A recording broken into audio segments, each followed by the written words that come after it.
Hello and welcome to A Propensity to Talk Density, brought to you by the experts at Bell Geospace. I'm James Kent.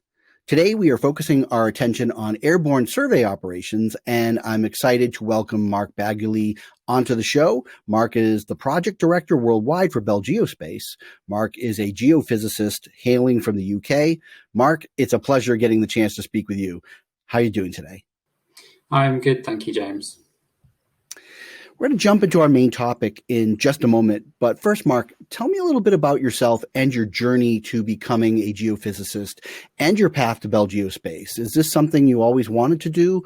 How did you become interested in this field? Sure, yeah. So to be honest, it was never something that was particularly on my radar from a young age. I can't say I was dreaming about doing this when I was 10 years old. But I did a university degree at the University of East Anglia in geophysical sciences.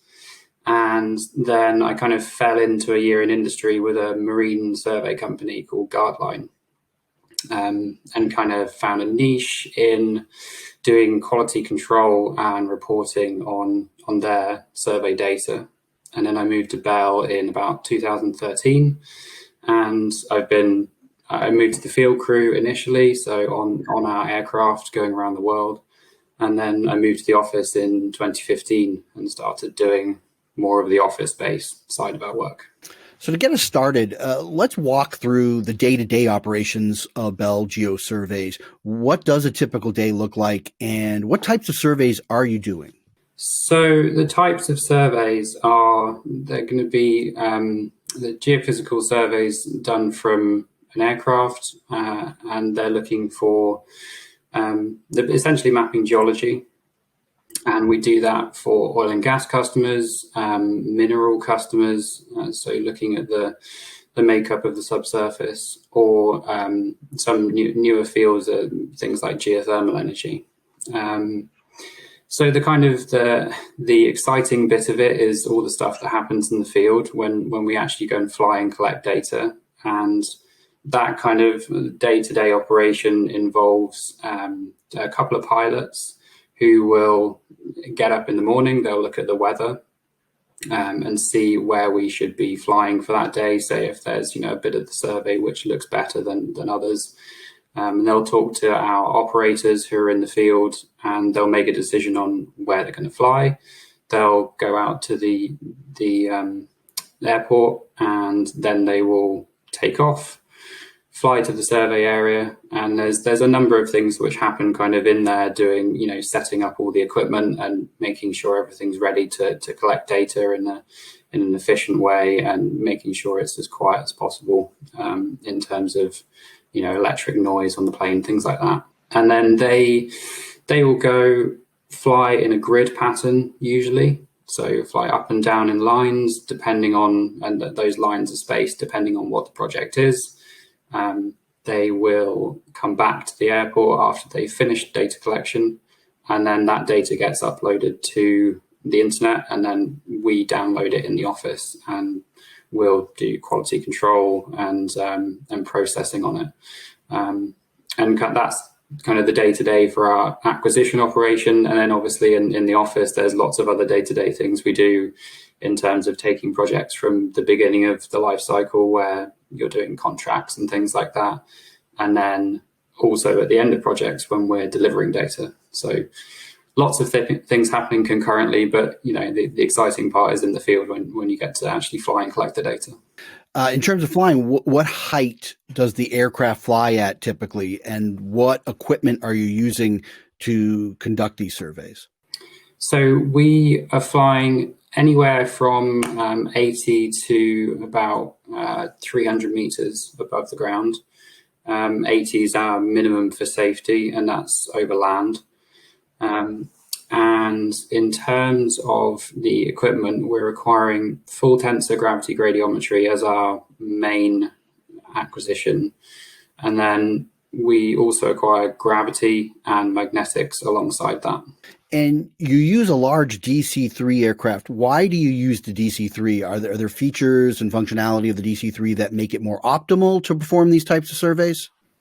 Yeah, so the DC-3 is a great platform for us mainly because it's just so large in comparison to other aircraft. And that gives us a few advantages. One of the main ones is just the fact that we have the ability to go further, and that means we can stay up in the air for longer if the weather conditions allow. And it also means not just enhanced productivity on survey, but it also means that we can travel further to the survey area, which in some cases means that we can overcome obstacles which otherwise we wouldn't be able to. So, for example, in a couple of surveys we've done, we've actually based in a different country and flown over the border into where we're doing the survey. And that can be for a variety of reasons, but usually to do with either politics or security in that country. It's also a very stable platform, so it's a big wingspan compared to the body, and it sounds a bit scary, but you may have been on a plane and you've seen the wings flexing. Yes. And that will kind of dampen the effect of any turbulence that we get. So you've got the wings taking up those bumps instead of putting it directly into our equipment and therefore directly into the data. So there's those things, and then also it's good in terms of capacity for all our equipment, and the exhaust on the engines face upwards, so it's a slightly less noisy platform as well. Cool. Now, a couple of data questions for you. How much data can be acquired every day on average, and how quickly is the preliminary data available? Yeah, so I'd say average is kind of, it's really difficult to say. On a maximum kind of best case scenario day, we would be looking to acquire 1,200 line kilometers offshore, and then onshore possibly around 800. That is quite an optimistic number. So we would probably get less on a typical day, maybe around 500 on land, 800 over water, just because of there's various things that can trip us up, mostly due to weather. So if we have a really hot day, you've got thermals coming up from the ground. If it's a really windy day, that affects us as well. And then there are other operational constraints that we have to deal with say, restricted areas and things like that. So, yeah. So location and conditions will vary it. Exactly, yeah. And in terms of the data turnaround, we can get interim images out of all of our data acquisition in around 24 hours. When you're doing airborne surveys, what, if any, are the environmental impacts? Obviously, there's the fuel involved with an airborne survey, but what else are we looking at? Yeah, so, I mean, to be honest, not too much. Probably the main thing that people will notice would be the noise from the aircraft. And I mean, even though we fly quite low, we did a few rough calculations, and around 100 meters on average is the height we fly, the plane will sound something like a vacuum cleaner. So not too loud, but obviously it's going to be noticeable. And we mitigate that by either ourselves or our clients doing community liaison and telling people that we're going to be flying over them. Most of the time, that's not too much of an issue. Apart from that, there's not really much. All our equipment is, or almost all our equipment is passive. We have radar and kind of other things for safety on board, but there's no signals being emitted over and above the usual signals that would be emitted by a plane. And then anything to do with our aircraft operations, we have HSE policies in place to deal with, say, spills of fuel or oil that's used in the engines. But other than that, fairly minimal. I was hoping that you could explain the difference between gravity and gravity gradiometry. What's the difference between those two? Yeah, I'll try. So better you than me. Yeah, definitely. So gravity is an absolute measurement. So it's a measure of usually the vertical component of gravity. So you've probably learned about it in school. It's the number that's usually quoted is 9.8 meters per second as the acceleration due to gravity. And that's you being pulled down towards the Earth. It's not a constant, so that changes on broad level as you go around the world, because there's the Earth is made up of different types of materials. So the gravity component of that will measure just that absolute value. And then gradiometry is a broad term to mean the difference between two measurements, essentially. And the gradient is how different those two measurements are. So if you took a measurement of gravity in one place and then a measurement of gravity in another place, the gradient would be the difference between them. So that would usually be, if you take that example, that's probably going to be on the order of, several meters between stations. On a ground gravity survey, you'd have someone with a gravimeter moving physically between places. With our system, it's all miniaturized. So we measure the gravity gradient between a pair of accelerometers, which is very the distance between them is very small. And then from that, we can give you the gradient in every direction. So there's a vertical gradient, there's a horizontal gradient in each direction.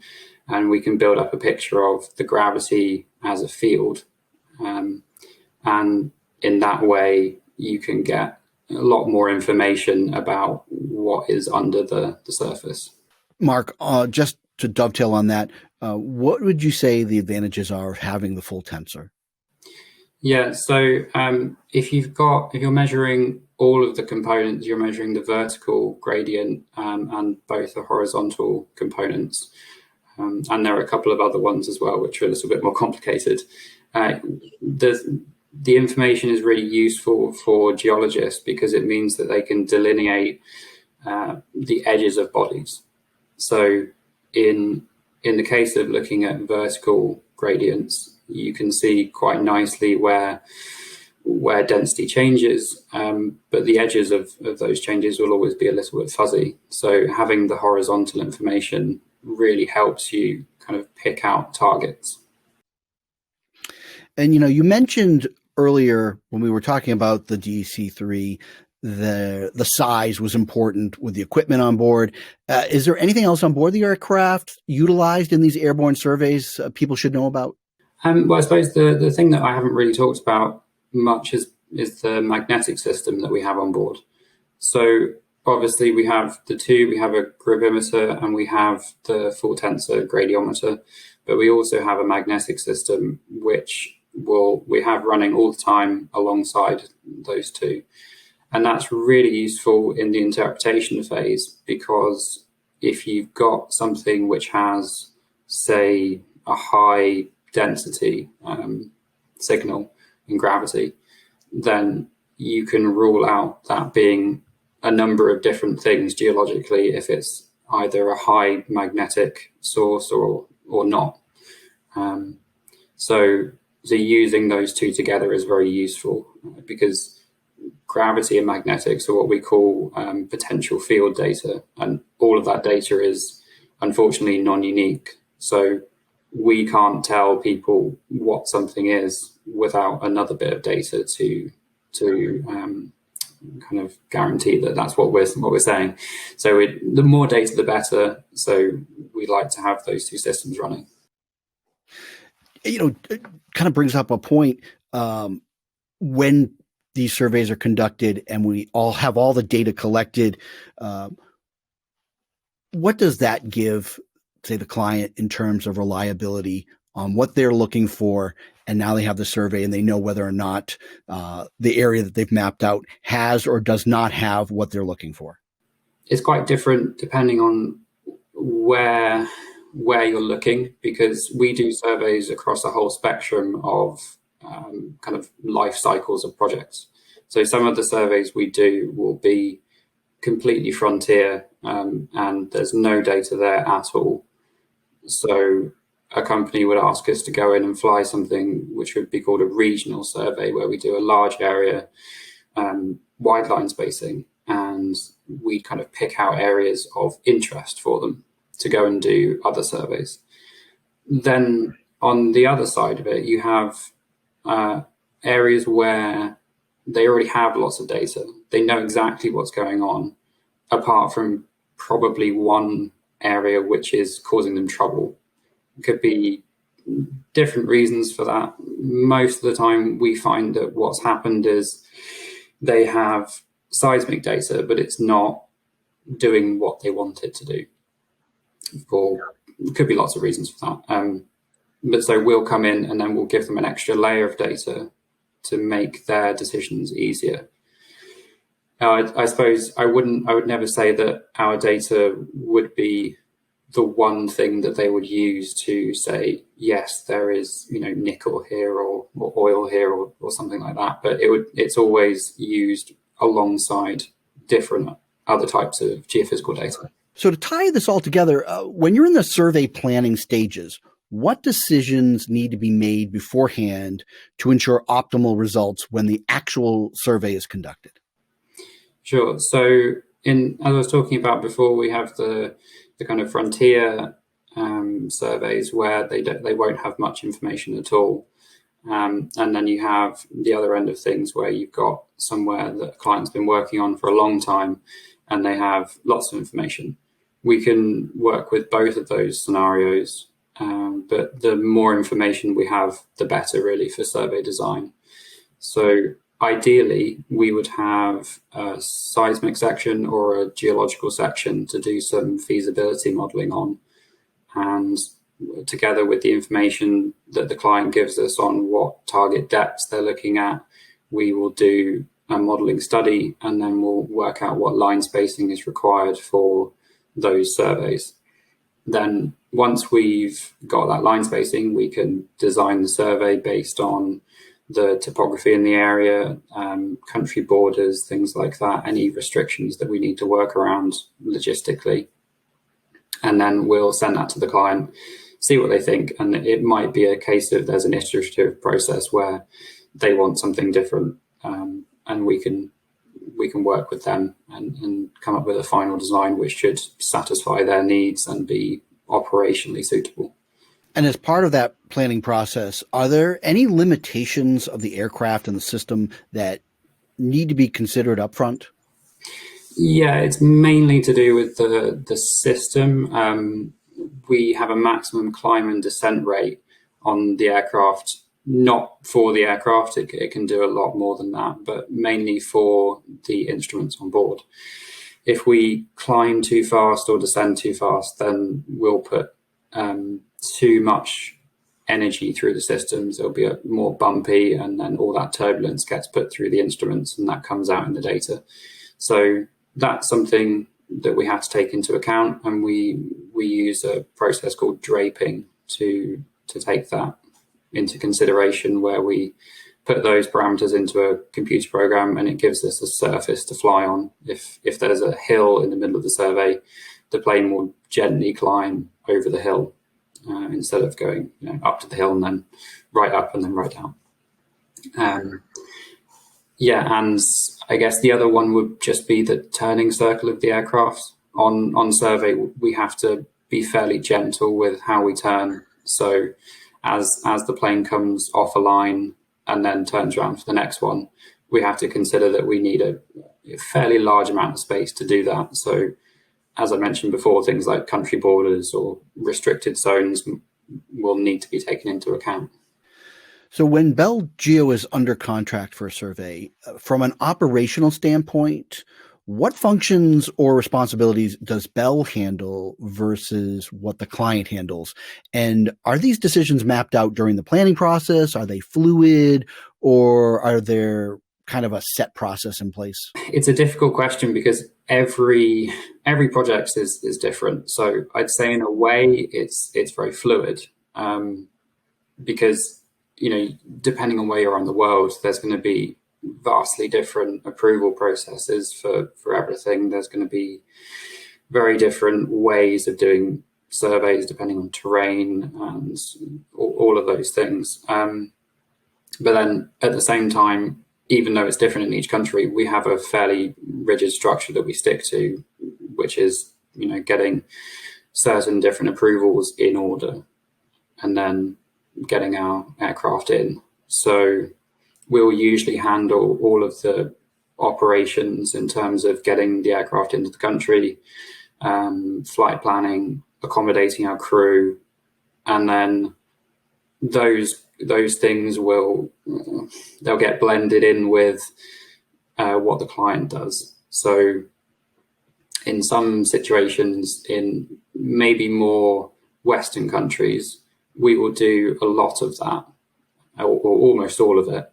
But then in, say, Asia or India, where we work a fair bit, there will be structures in place where we either can't do that or need help from a third party or someone who knows more about it than us.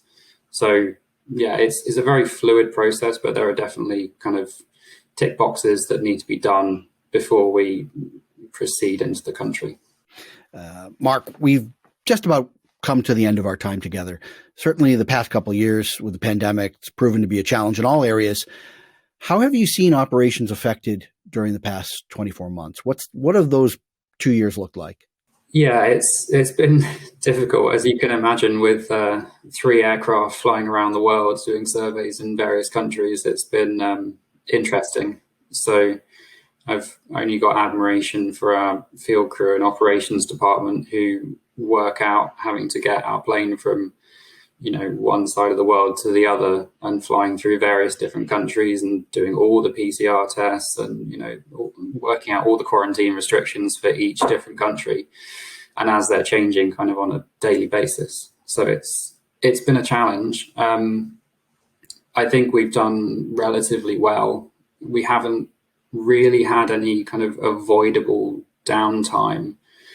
I say that in a way that there are things that have happened that we would like to have avoided, but in reality it's been so difficult to keep up with all the restrictions and all the issues that there are, that there's just been some times where we haven't been able to keep our planes flying. But for the most part, it's been surprisingly good in terms of keeping everything working as it should. Mark Baguley, Project Director Worldwide for Bell Geospace. I can't thank you enough for taking the time to chat with me today. If folks want to learn more about the survey work at Bell Geospace and inquire about getting a survey project off the ground, what's the best place for them to go to learn more information? So the best place would be to go to our website at bellgeo.com.